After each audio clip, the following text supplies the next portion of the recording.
All right, let's get into it. Today we're going to tackle a really common but super tricky challenge in the cloud world. How do you let your modern, shiny serverless apps talk securely to your private, lockdown data in Google Cloud? We're talking about the new serverless stuff and even the more traditional virtual machine workloads. Okay, let's dive in. So here it is. This is the question that probably keeps a lot of you up at night. You've got this awesome, scalable, cloud-run service out there facing the world. But your most important stuff, your customer data, your financials, living in a Cloud SQL database, that has to be completely locked down. No public IP address, period. So, how do you bridge that gap? How do you connect them without poking a huge security hole in your setup? Well, that's exactly what we're going to solve today. And we've got a really clear roadmap to get us there. We'll start by spelling out this whole dilemma.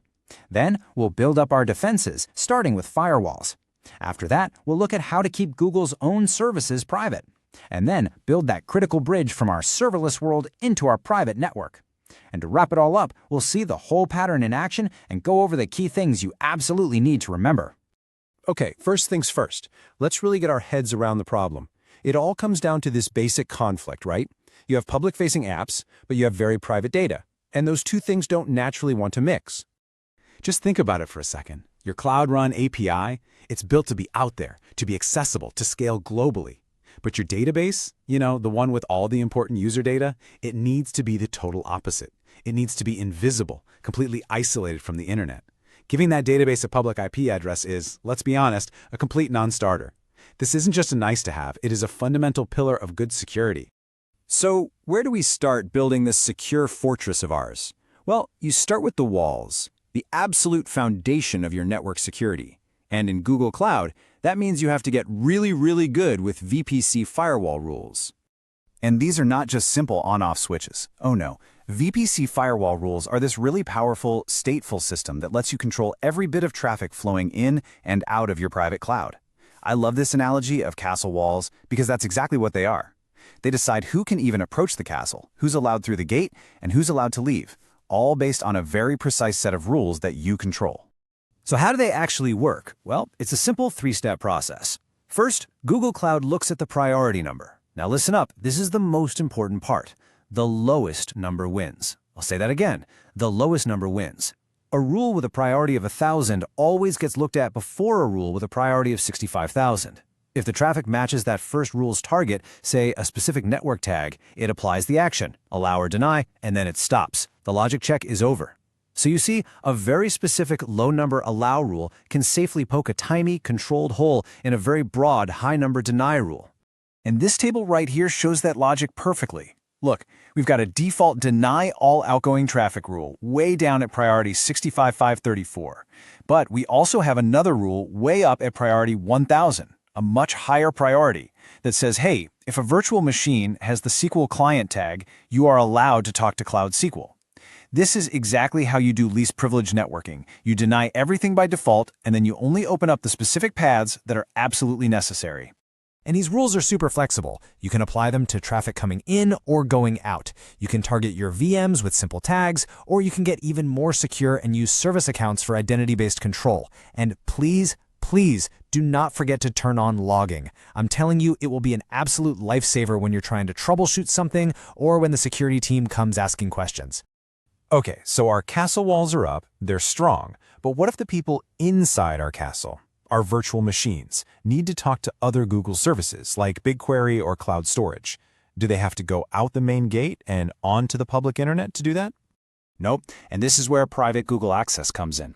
You can think of it as opening up secret, secure passages from inside your castle directly to Google's own services. What this means is your VMs don't need public IPs just to pull a file from a storage bucket. They stay on Google's private, super fast network the entire time. It's awesome.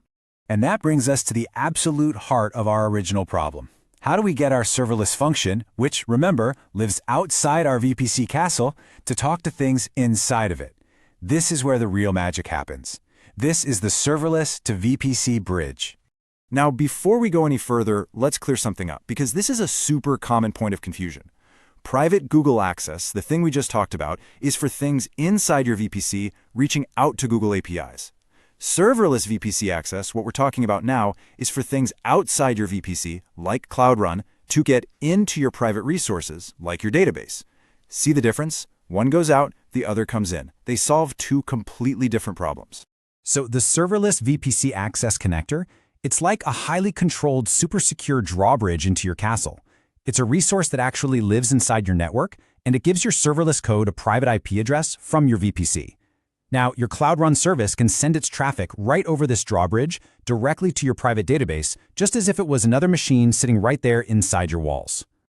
All right, that's enough theory. Theory is great, but let's put all these pieces together. Let's see what this looks like in a real-world, totally secure architecture. So here's our scenario.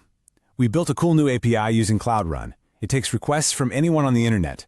But to actually do its job, it has to get data from our main production database, a Cloud SQL instance that has no public IP address whatsoever. Let's follow the data. A user sends a request. First, bam, it hits Google Cloud Armor, our web application firewall. That's going to filter out all the nasty stuff, SQL injection attacks, all that junk. The clean, legitimate traffic then goes to our Cloud Run service. Now, when Cloud Run needs data, it sends its request through the serverless VPC access connector. That's our drawbridge, which routes it straight to the private IP of our database. The entire backend path is completely private and secure. And this is what you get. I mean, it's beautiful, right? Your database is completely invisible to the public internet. Your serverless function doesn't have to send any traffic out to the public to get its work done. It is just a perfectly private, secure, and really robust way to communicate. So, we've built our secure pattern. What are the big ideas? What are the key principles you should walk away with and start using in your own designs? Let's just run through the checklist. Number 1, always start with a deny-all firewall policy. Always. Then, use the right tool for the job. Private Google access for your VMs, serverless VPC access connectors for your serverless stuff, and probably the biggest rule in data security. If a resource doesn't need a public IP, for the love of all that is holy, do not give it one. And finally, layer your security. A WAF like Cloud Armor at the very edge is such a critical first line of defense. Look, we've spent all this time locking down the network path, which is absolutely crucial. But real security is all about layers. So the next question you have to ask yourself is about identity.